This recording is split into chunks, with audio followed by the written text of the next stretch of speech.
সন্ধেবেলা মেয়ে বলছিল মা একটু চিকেন স্যুপ বানিয়ে দেবে, বললাম হ্যাঁ, তবে এটা সন্ধেবেলা বানিয়ে দিইনি, জানো তো, একটু রাত্রি করেই বানিয়েছিলাম। কারণ ওরা একদমই সবজিগুলো খেতে চায় না, তাই সব রকম সবজি দিয়ে আর একটু মশলা বেশি করে দিয়েই বানিয়েছিলাম। এই যে দেখতেই পেলে গাজর, পেঁপে, আলু, রসুন, এগুলো পেঁয়াজ, এগুলো ভালো করে ভেজে নিয়েছি। তারপরে কিন্তু চিকেনটা মেখে রেখেছিলাম মশলা দিয়ে, আদা রসুন কাঁচা লঙ্কার পেস্ট দিয়ে, ওটাও দিয়ে দিলাম। তারপরে অল্প করে একটু হলুদের গুঁড়ো, লঙ্কার গুঁড়ো, এগুলোও দিলাম, কারণ চিকেনে আগে থেকেই কাঁচা লঙ্কা দেওয়া আছে।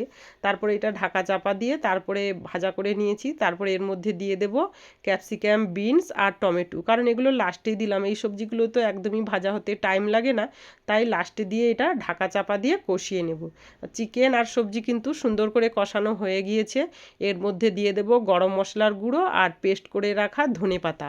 আর এইভাবে ধনেপাতা পেস্ট করে দিলে জানো তো চিকেনের স্যুপ বা সবজি খেতে কিন্তু দারুণ লাগে। তো এটা হয়ে গিয়েছে, এর মধ্যে পরিমাণ মতো জল দিয়ে ঢাকা চাপা দিয়ে রান্না করলেই কিন্তু রেডি হয়ে যাবে। আর এখন তো জানোই প্রত্যেক বাড়িতে কিন্তু একটা করে বদমাশ বাচ্চা আছে, যারা একদম সবজির ধারের কাছে যায় না। তো এইভাবে বানিয়ে দিলে খেয়ে নেয়। আমাদের বাড়িতে কিন্তু মাঝের মধ্যে এটা বানানো হয়। আর জানোই তো কড়াই এটা বানাবো ভাবছিলাম, কিন্তু এখন প্রচণ্ড গ্যাসের সমস্যা, তাই কুকারে দুটো সিটি লাগিয়ে নিয়েছি। চলো, রাত্রির খাবার এটাই আমাদের আজকে।